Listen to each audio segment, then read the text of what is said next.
Featuring Smylie Kaufman. If you're at a local IHOP at a PGA Tour event, you might see Hideki Matsuyama. Clear up in the stance, strengthen the grip. His co-host, Charlie Hume. We've now picked 5 of the last 8 winners on the PGA Tour. Oh, it's going hole. Please go in the hole. Please go in the hole. Please go in the hole. Yes, sir! And the biggest names in golf. That's a great question. Can I talk about it? I don't think I'm ready. How good does it get, SK? Why not ask Charlie? Today, live from the Pinecrest Inn, it's the Smylie Show. So long, everybody. This is the Smylie Show. All right, guys. Happy to welcome in Arron Oberholser, Golf Channel analyst. Just finished up being on the ground, of course, at the Memorial this past week.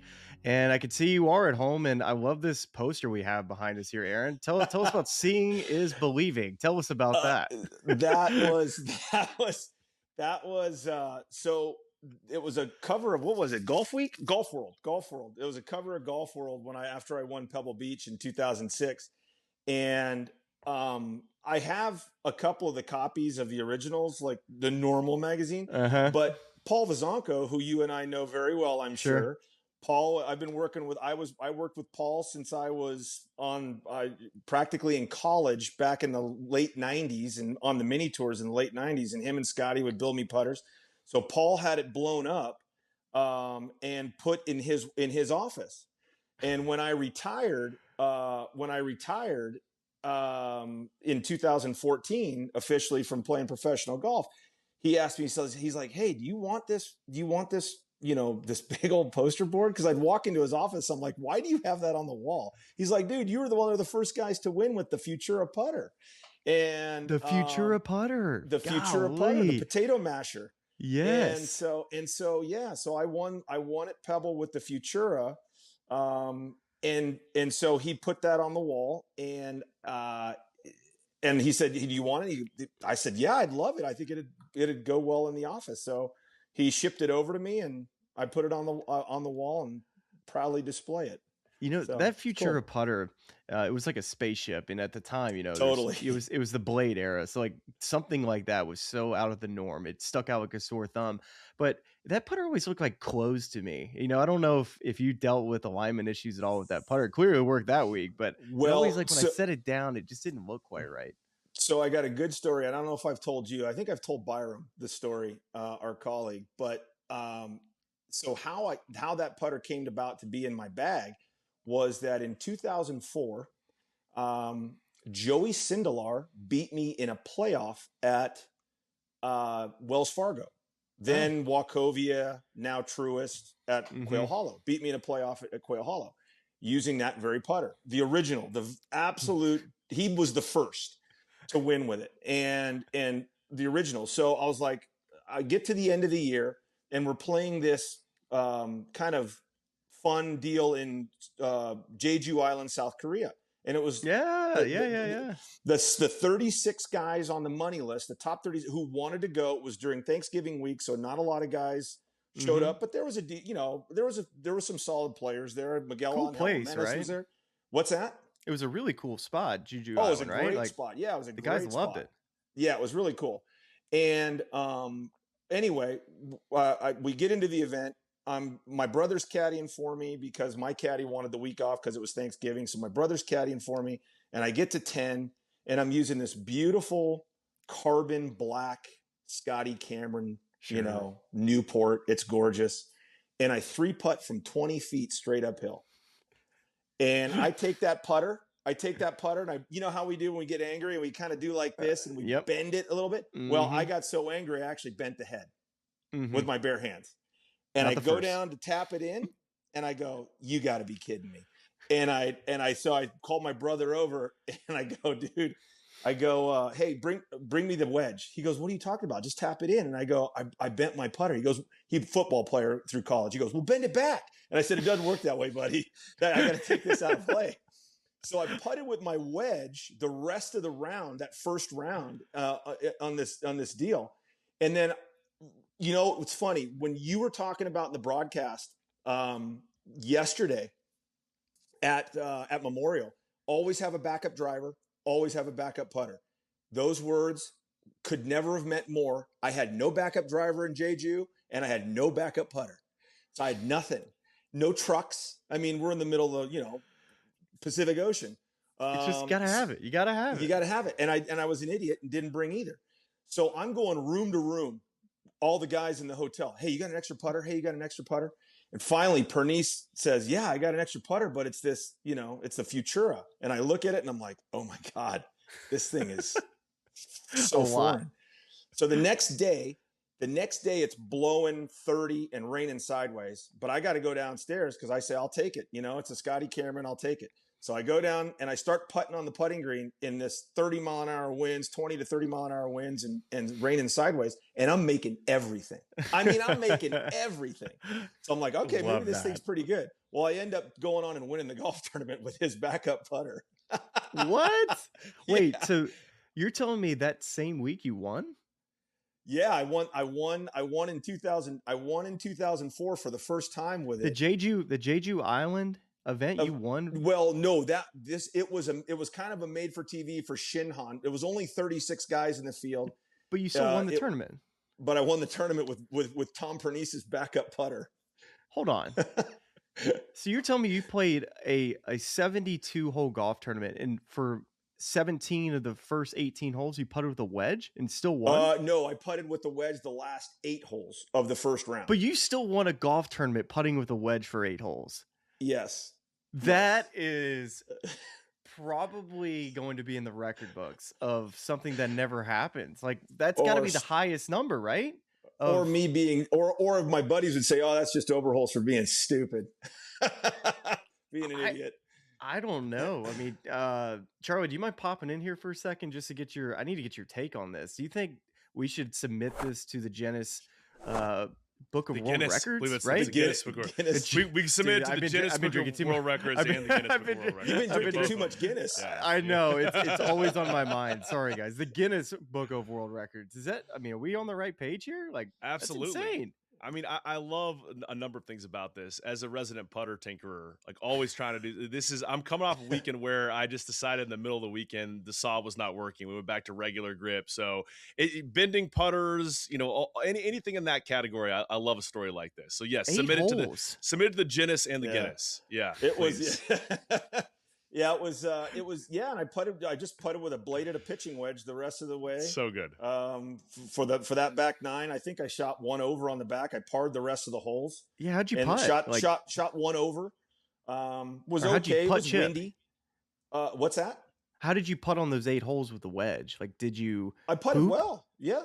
I don't think I hit it. I hit it really well that week. It was really windy the whole week. It was probably minimum blowing 15 every day.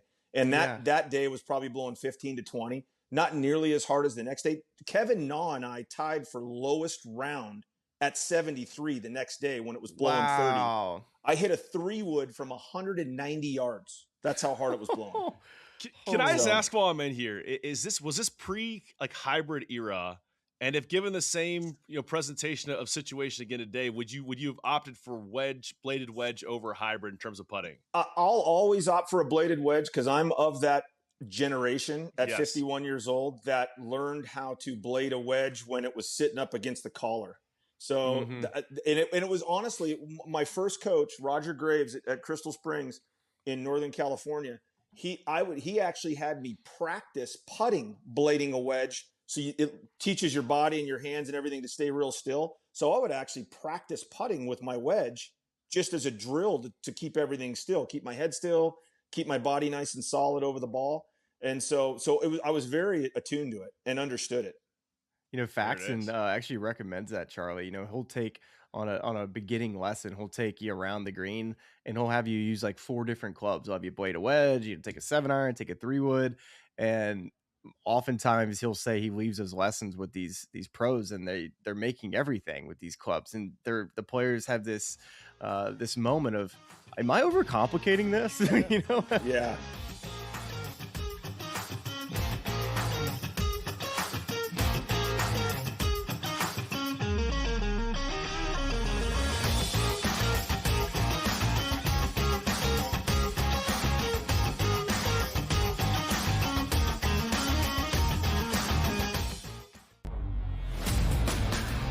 Terrible start last year, injured all the way through, didn't have a chance to win that Major League Baseball season. This year, first team to 20 wins, first team to 30 wins, first team to 40 wins. It's all been the Atlanta Braves. Good baseball club lurking around here. They still have some guys, some starting pitchers on the shelf there that could help them down the road, but the Braves are sitting pretty right now. The Early Line, only on SportsGrid. Christopher Sanchez is the right call right now. What am I missing? Why is Shohei Ohtani not right there with him? Well, is it the innings, Donnie? What is it? What am I missing here? Because if he qualifies for the pitching title and he throws a lot of innings and he leads the major leagues in earned run average and even whip, like, well, what am I missing? Pro Baseball Today, only on SportsGrid.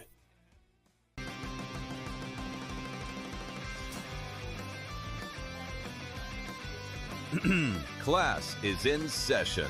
Today, let's talk about the teaser.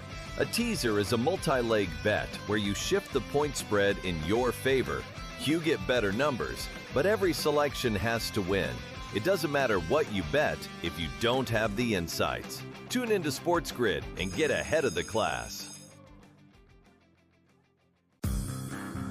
Hey there, it's your buddy Craig Carton. If you're trying to find out how to get all the great content that me and Tyrone Johnson give you every single day, here's Tyrone to tell you how. You can subscribe on Apple Podcasts, YouTube, Spotify, and of course, Amazon Music as well. We're at all four. That's right. It's the Craig Carton Show podcast every weekday morning live at 11, replayed at noon on YouTube and on SportsGrid throughout the country. Check it out.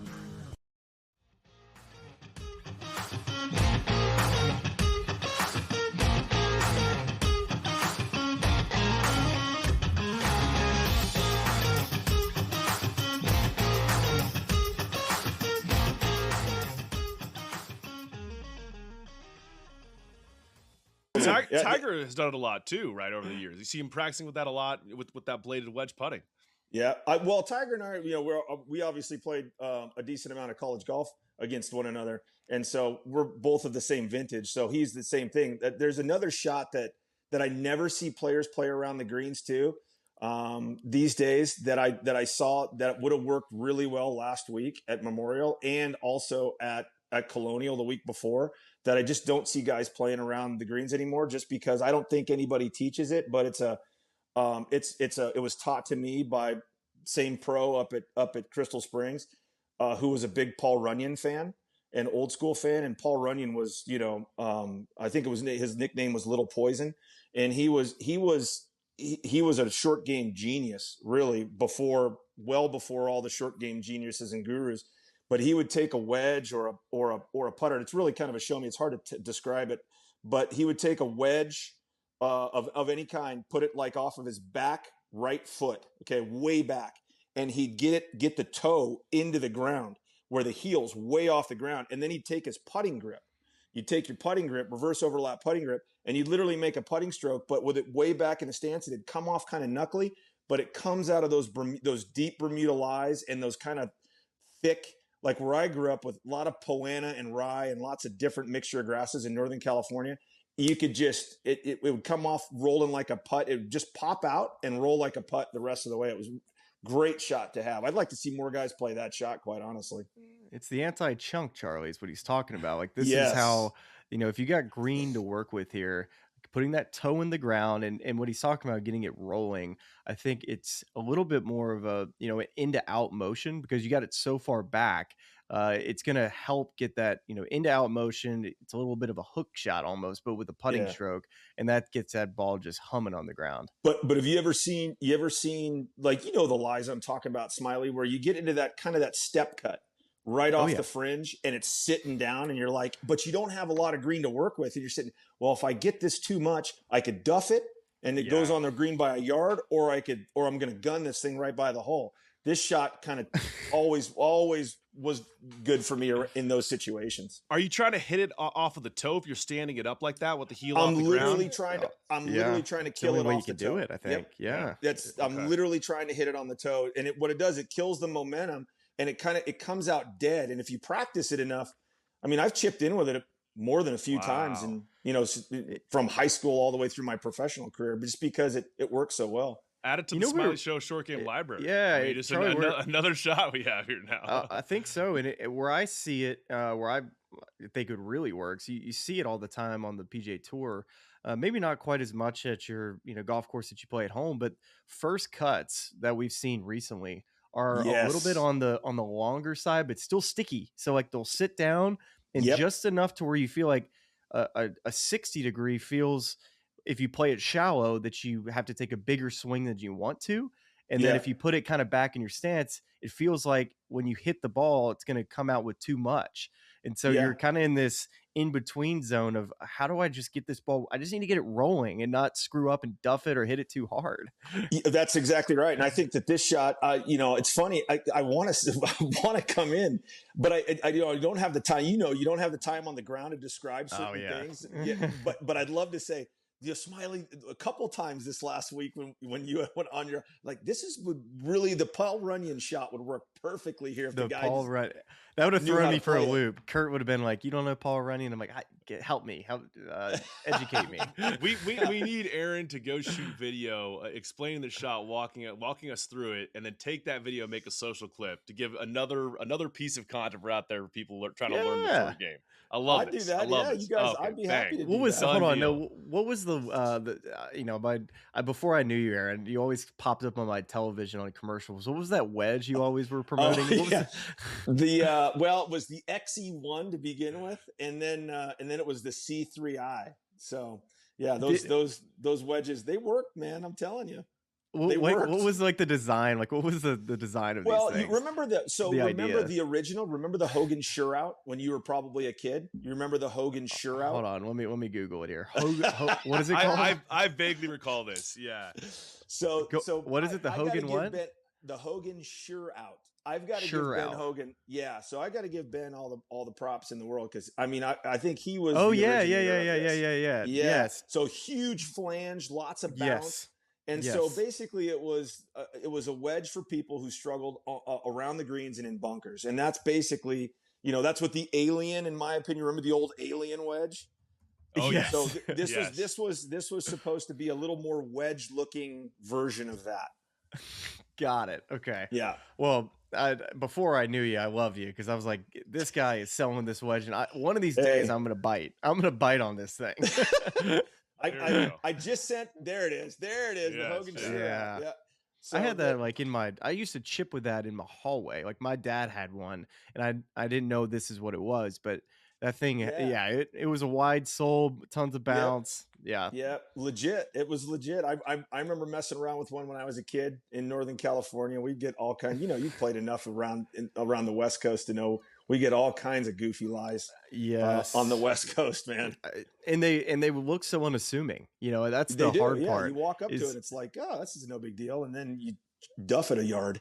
Yeah, kind of same thing goes for clumsy Bermuda rough that doesn't look quite as daunting. And I'm sure it took you a while to learn how to play the Bermuda. Same for me. Getting out of the bluegrass rye was a huge learning curve for me, how to read those lies. But I was a little better on the West Coast. You just needed more bounce and be okay to defer down. And that was the hard thing coming from these boys in the South. We just like grabbing our 60 and going with low bounce. I'm telling you what, I looked at Bermuda lies when I first got on tour. I looked at Bermuda lies like they were like I was trying to play golf on the moon. It was, I was like, how do I swing at this? How does it come out? I would spend hours around the chipping green in Florida trying to figure out how each one was going to come out. And they'd never come out the same way twice. Eric, can I ask you about this? Because I grew up in Fresno, California, and so obviously there's like more Poe on the coast. Oh yeah, you guys would get Bermuda on your courses. Yeah, Sunnyside would have it. Sunnyside had it, if I remember correctly. San Joaquin had Bermuda. Yep.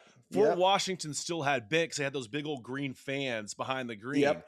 But I'm trying to recall, because I live in Durham, North Carolina now, and moving here, putting on Bermuda greens, just always felt like, without really thinking a ton about the turf grasses when I was younger, it's like, this feels familiar to me.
Yes, and funny you mentioned Sunnyside. Sunnyside was the first my first foray into Bermuda at the California State Junior. Wow. When I played, they played a California State Junior there when I was I don't know what age, 16, 17 years old, and I went down there for that.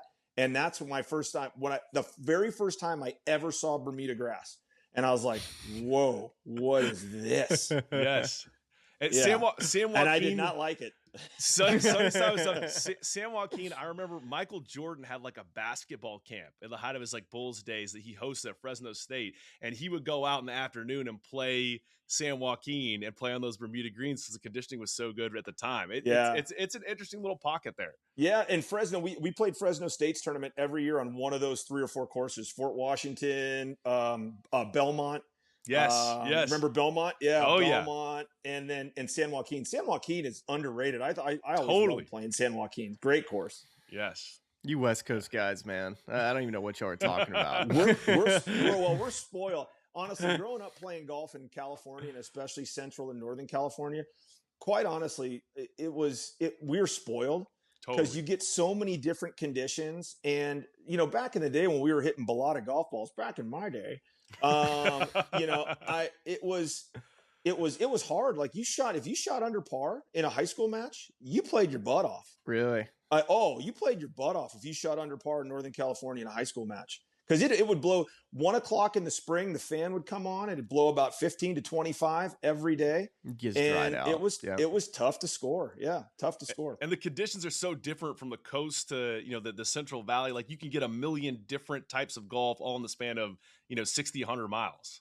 Oh, 100%. That was the greatest thing. I mean, just all the little microclimates. You'd go up. Yeah. You'd go up. I remember, when I went to San Jose State, we had a couple. The women's team had a lot of foreigners on it. And especially from Norway, Denmark, Sweden. A lot of Scandinavians. And so, I mean, smaller countries. California is darn near the size of Sweden, practically. And so, we would. I remember saying we're going to go to a Giants game.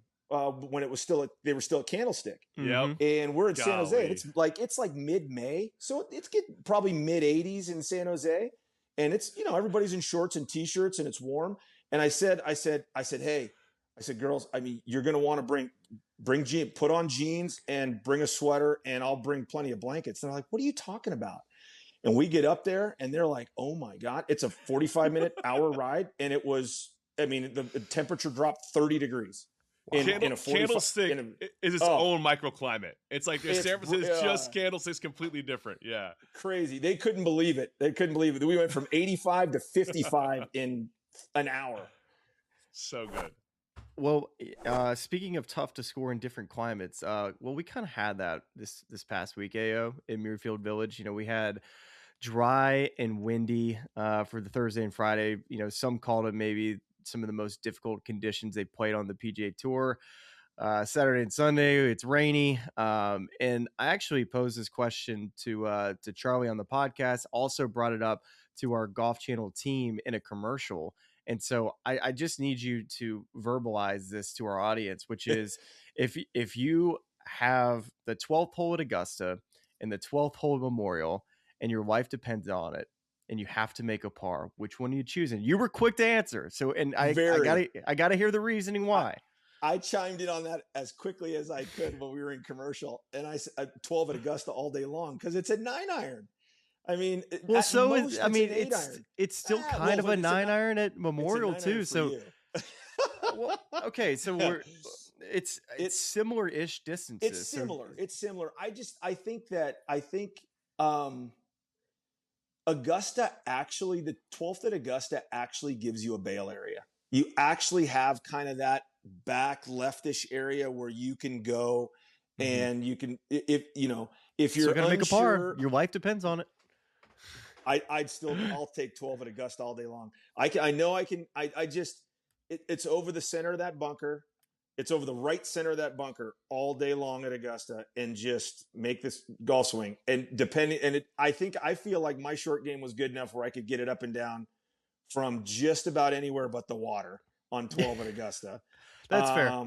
Yeah, and whereas at 12 at Memorial at Muirfield Village, oh man, it's just you've got to miss it in the right spot to the right flag. You'll have an opportunity, but you don't have the same amount of bail area like you do at Augusta. Like you always have the kind of the back right a little bit at Augusta and the back left at Augusta and the front bunker at Augusta. As long as it doesn't plug, that's not a bad spot either.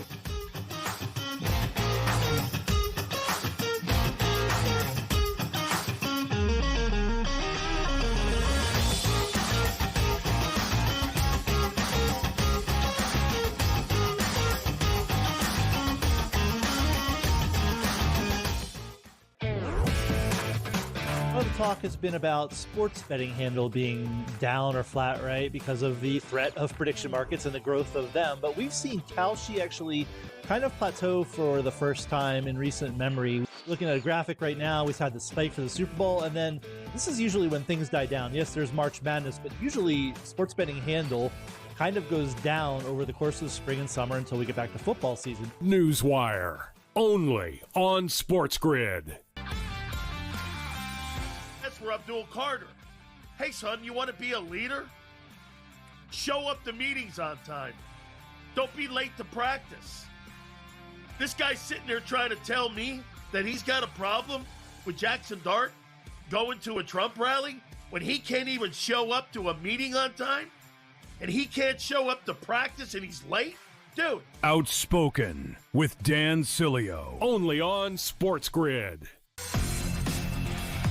This is all about headlines, Donnie. If we hear, if that noise gets louder as we get closer, then 45 cents is going to be 65 cents, and that's the repricing we're talking about. I don't need Utah to get them. I need people to think Utah is going to go up and get them, Donnie, and that's how you make money. Prediction Markets Edge, only on SportsGrid.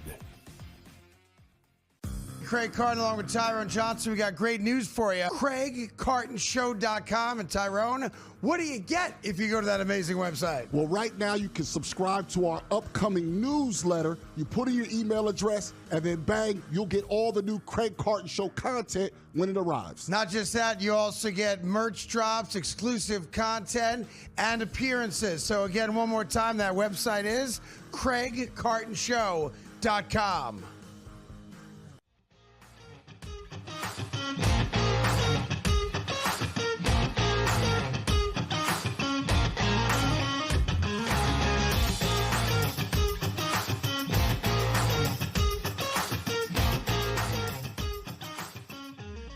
You can, as long as you're on the upslope, you can get it up and down to most flags.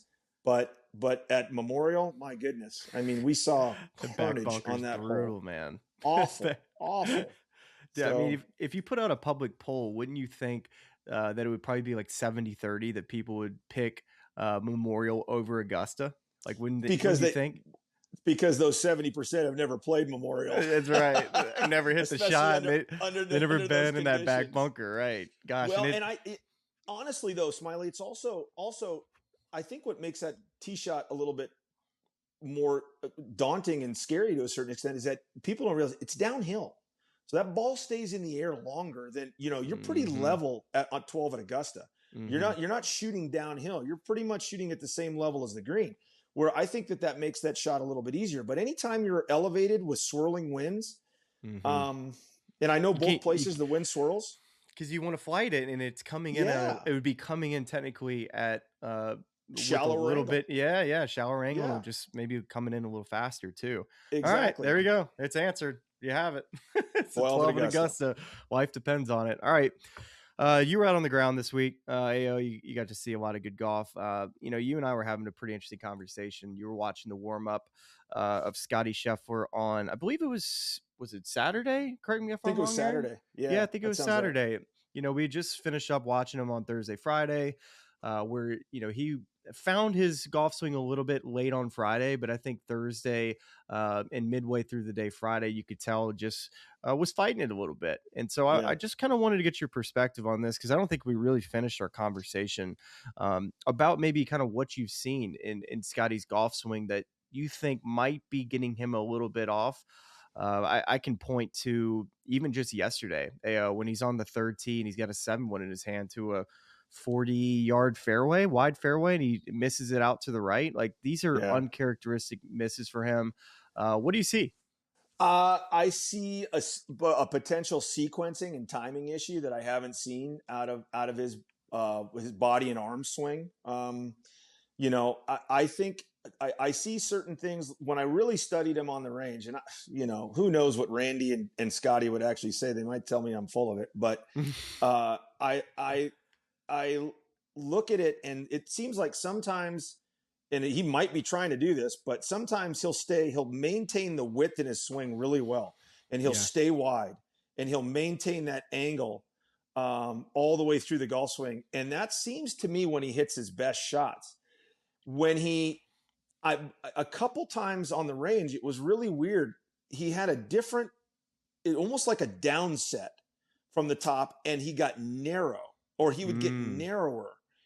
It seemed to me like he didn't maintain the width, and that's when he would either get an overdraw, or usually it would be a push out to the right, and then kind of it would leak. Was he frustrated? Was he visibly frustrated on the range when he'd hit those shots? Not overly, but yeah, he'd kind of one-hand it and then whack a ball towards him again. But nothing. I mean, all of us would do that. Every one of us would do that. And so yeah, you could tell he was a little visibly frustrated. But I think Scottie also understands, and he's got good enough perspective in the game and understands that, you're going to have these ebbs and flows. And right now he's just in a little bit of an ebb, and it's all relative. His ebbs are still really good. I'd take his ebbs any day of the week. So but I think that from a golf swing perspective, those are the two things that I kind of noticed just in passing that I saw when I saw the ball go to the right and kind of leak versus when I saw him hit good ones. It just seemed like he really maintained that width, and it was a really good, it was a solid, stable transition at the top. Didn't look quick. Sure. It's actually one of the things I noticed is putting, which again, it seems like under 10 feet, certain putts looked like he would get quick with the stroke.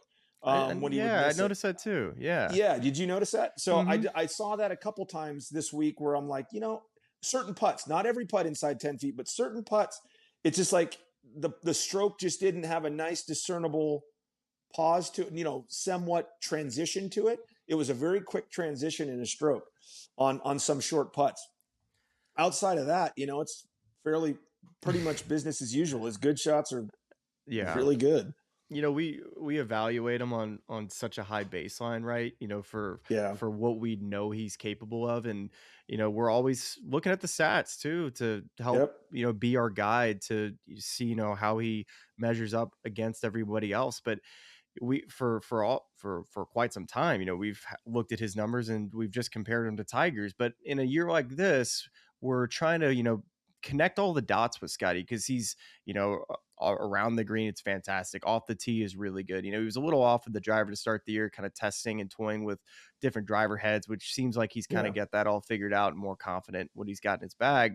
But you touched on the iron game. And when I think about just shots that I've seen from him this year, even in Amex week in which he won, his just control with his numbers hasn't been quite as good, which I've always said with him, that is his superpower, his ability to feel like he's got his fingertips on it to be able to hit his number.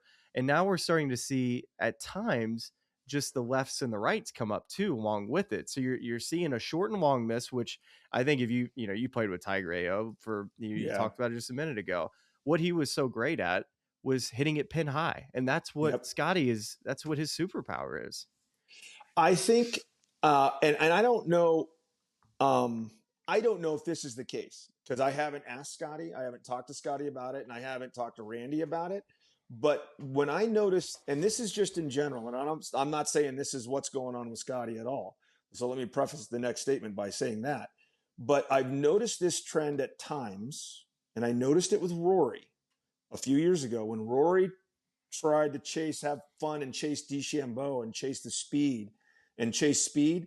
I tend to think that that's when you start losing a little bit of your feel. You start losing your feels. Your transition starts to change because you're trying to hit it harder. You're trying to find that distance. And I think that, this game is all about give and take. If you want this, you're going to potentially sacrifice a little bit of this. And so I've noticed it in other guys' games. When you reach for this, especially distance wise, sometimes your distance control with your irons, because of potentially the transition that you're having with your arms and your body, because you're swinging the driver so hard, that can tend to bleed into the irons and the shorter clubs where you want that control.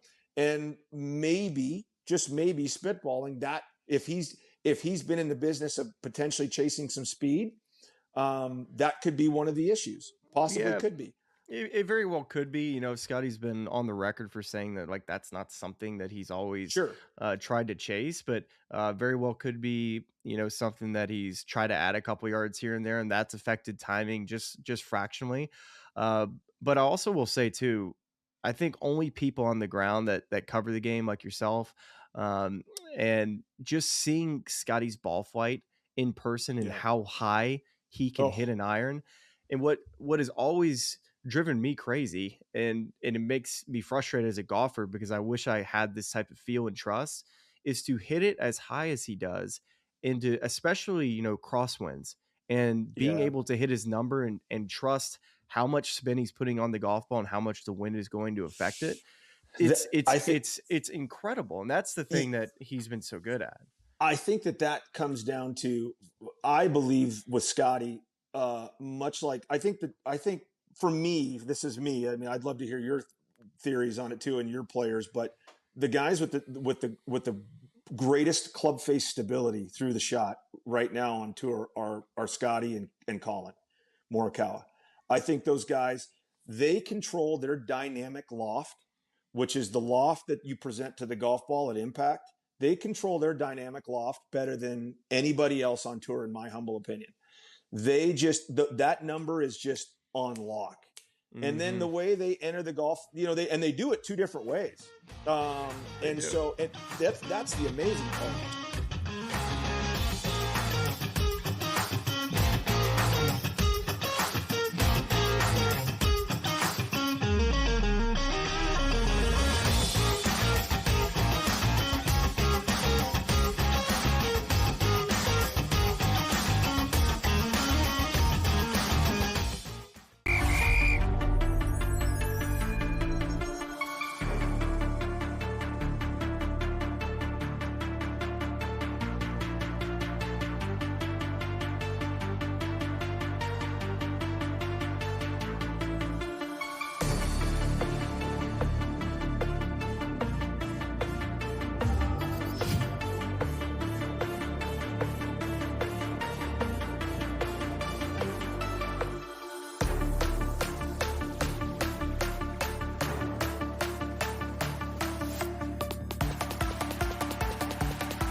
both have such stable club faces.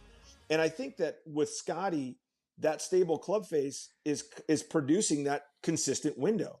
And whenever you have that stable club face and you're presenting that dynamic loft so consistently with the same speed and the same angle of attack, you're getting the same window, the same spin rate. It's easy or easy-ish, to be able to basically pick your number. I mean, and hit that number. But I'm a believer, working as much as I have since the TrackMan was practically invented, working with TrackMan and working with TrackMan on the side and working with the quad, things like that. The more you can present the club like Scottie does in consistently dynamic loft-wise, that's going to just make your numbers that much more consistent. And no one does it better than he does. And maybe that's, could potentially one of the things that what's going on with him today. He's just not presenting the club face the same way he was last year or the year prior. I mean, I know I'm, listening to you talk about this dynamic loft. I'm thinking to myself, how do I go make mine that good? I'm sure there's somebody listening right now that feels the same way. It's like, honey, if I can just kind of get my dynamic loft delivery kind of dialed in, I think we can. We're going. We can turn this pro. is kind of this is a little PhD level. Of course, professional. No, but it's fascinating because it is. It's a reason why these two are the best at hitting their numbers and typically in 1, 2, 3 in the strokes gained approach category. And I wish you would have played Shinnecock on this past Monday like you said you were going to play. I know. Unfortunately, Mother Nature, as far as I should say Mother Nature, more so the injury bug nature of you and I, how we typically have injury pop up, but apparently that's your back gave out, so wasn't able to get up there to give us a little bit more insight. But I know you're familiar with Shinny. I know you've kind of done your research. I know you're going to be doing more research as the week goes on, getting ready for a chaotic and fun U.S. Open. But as the golf course from past U.S. Opens and seeing guys that are trending and guys that are maybe falling off a little bit, is there a certain player that you kind of have your eye on as you head into Shinnecock? Gosh, that's a great question. I put some thought into it, and when you look back at the history of it, it really, when you look who's won there, I mean, Ray Floyd won there in '86. Before that, it was literally 90 years prior, 100 years prior that they last played Shinnecock before they came back in '86 when Ray Floyd won. And then you go from a player like Ray Floyd to Corey Pavin in '95. So it really doesn't, I don't know that it favors one particular player. However, obviously Retief could hit it out there. And then in '04, great putter, great driver of the golf ball, Retief was. And then you go to 2018 and Brooks Koepka. And when you look at what Brooks did around there, I mean, his iron play in 18 was a joke. It was a joke. Stupid. And he putted incredibly well too. Mm-hmm. I mean, he dominated putting and iron play that week. And so when you look at guys basically you want to be able to pick a guy like that. Who's dominating putting, who's dominating iron play? Because if what you and I are hearing from boots on the ground up there recently, there's some room off the tee, that's going to allow the longer hitters a lot more leeway, obviously. So people like Rory, people like, maybe even a Wyndham Clark, who, I mean, LA North was really wide when he won in 23. That was a very wide US Open.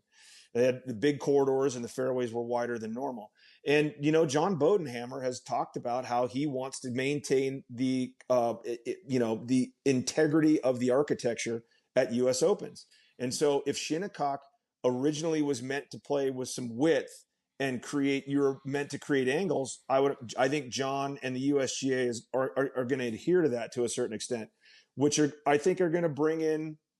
It's going to bring in more people. It's going to bring in guys that maybe aren't great drivers of the golf ball, which is what you typically would put with a U.S. Open style setup. So we'll see. I mean, I think it's more wide open than people realize, but I also think that it's hard to bet against the guy when those greens get firm and fast. If we don't get weather, you're going to need to bring it in. You're going to need to drop it out of a blimp to get it close to some of these flags. And so I think that's going to bring in the guys who can hit it high and stop it soft. And then that brings in Scotties and Rory's and those guys, and Brooks again. I wouldn't put it past Brooks again to be right there. So yeah, but I do think that that I don't have a one particular player that I think that this is going to, it's going to fit perfectly. I think it's from my research, my limited research up to this point, it seems like a golf course that's going to be, but hopefully very fair based on the setup. I know they've had some issues with the setups in the past year. Let's hope we don't have those problems again. But I think that it's, you can kind of bite off as much as you want off the tee and then attack from there. Yeah, I'll leave you with this, AO. So Aaron Rai, of course, was a surprise winner at the PGA Championship. I think nobody would have had him pegged winning the second major of the year. You see JT Poston winning at Muirfield. You see Christopher Rayton winning in Charlotte. So, I mean, there's possibilities that you could see another surprise winner of a major championship. We've talked so much about Scottie and Rory and how they're the best two in the game right now, but is there somebody that you have your eye on that you're kind of excited about heading into the third major of the year at the U.S. Open?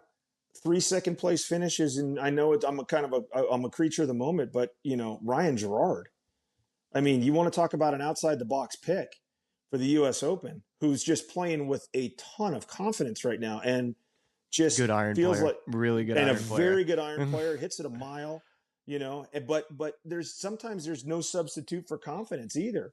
And I loved what I saw from him coming down the stretch yesterday. I know he lost the playoff, but when he needed to do it, he did it. And he's a gutsy player, man. That's a good one. I like that. Yeah. I we'll see. I mean, I know he doesn't have a ton of major championship experience, but neither did Aaron Rai. No. So, or at least down the stretch, right? Down the stretch, yeah. So I mean, it was phenomenal to watch Aaron do what he did at the PGA Championship. So we could have a surprise winner.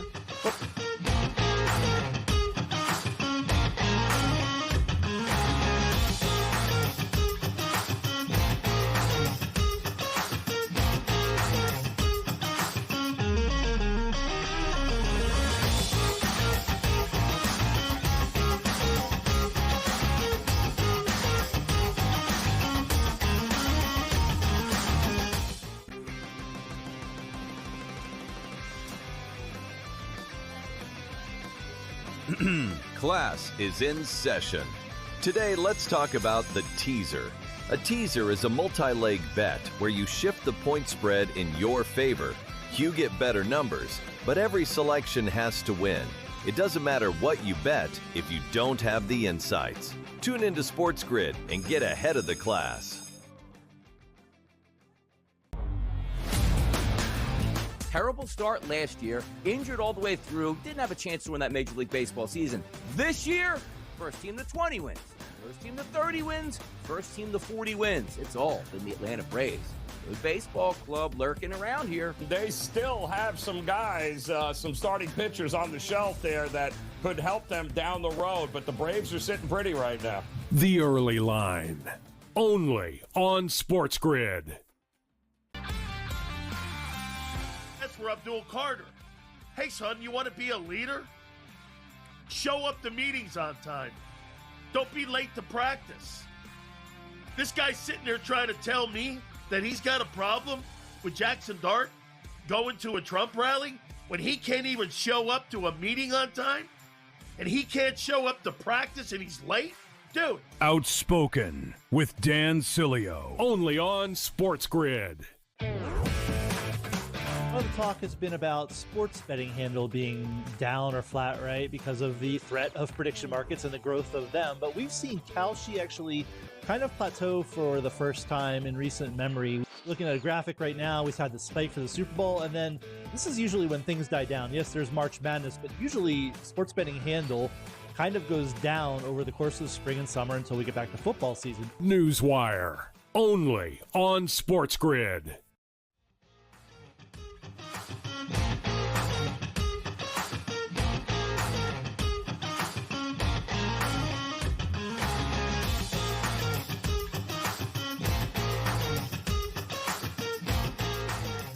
player I'm excited about, Alex Fitzpatrick. That's the guy I got Yeah. my eye on.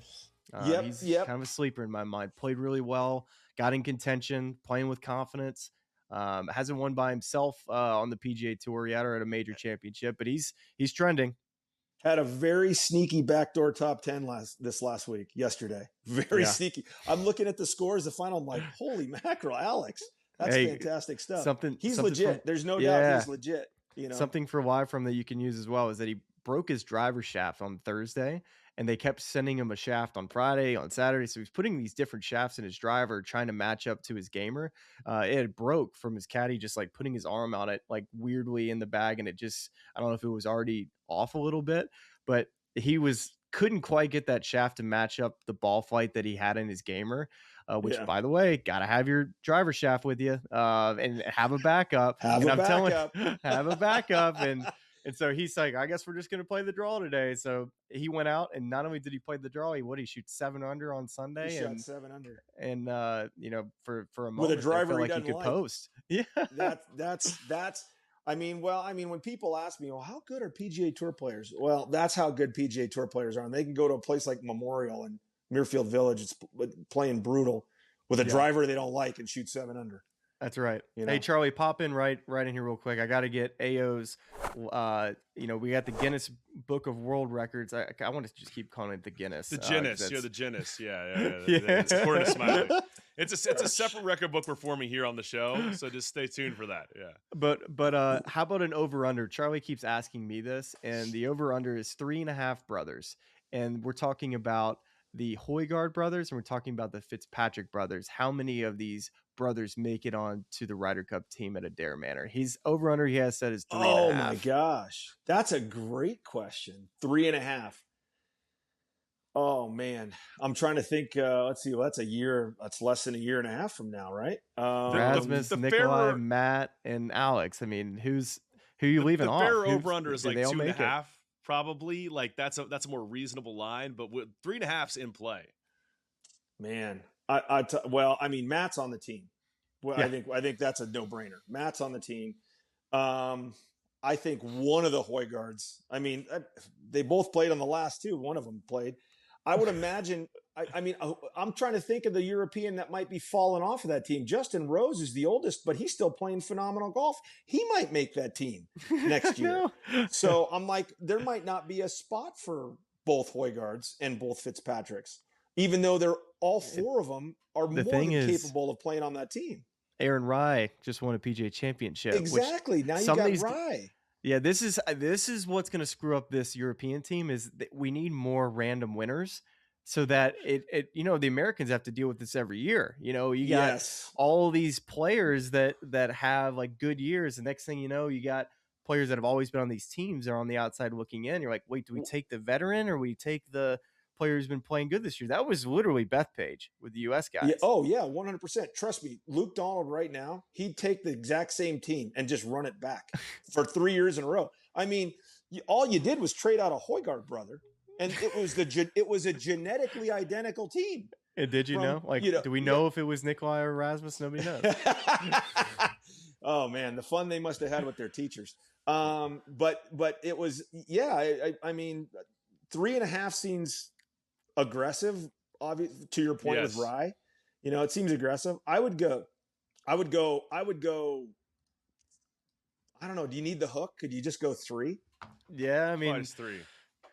I mean, I you like the hook, don't you? I didn't take you for an under better, Aaron. I'm going to be honest with you. I had you always taking overs and taking the home team. I listen. I think all 4 of them can make the team without a doubt. I think Alex is plenty good enough to make Charlie that does. Ryder Cup team. What's that? I know Charlie does for the sake of this argument.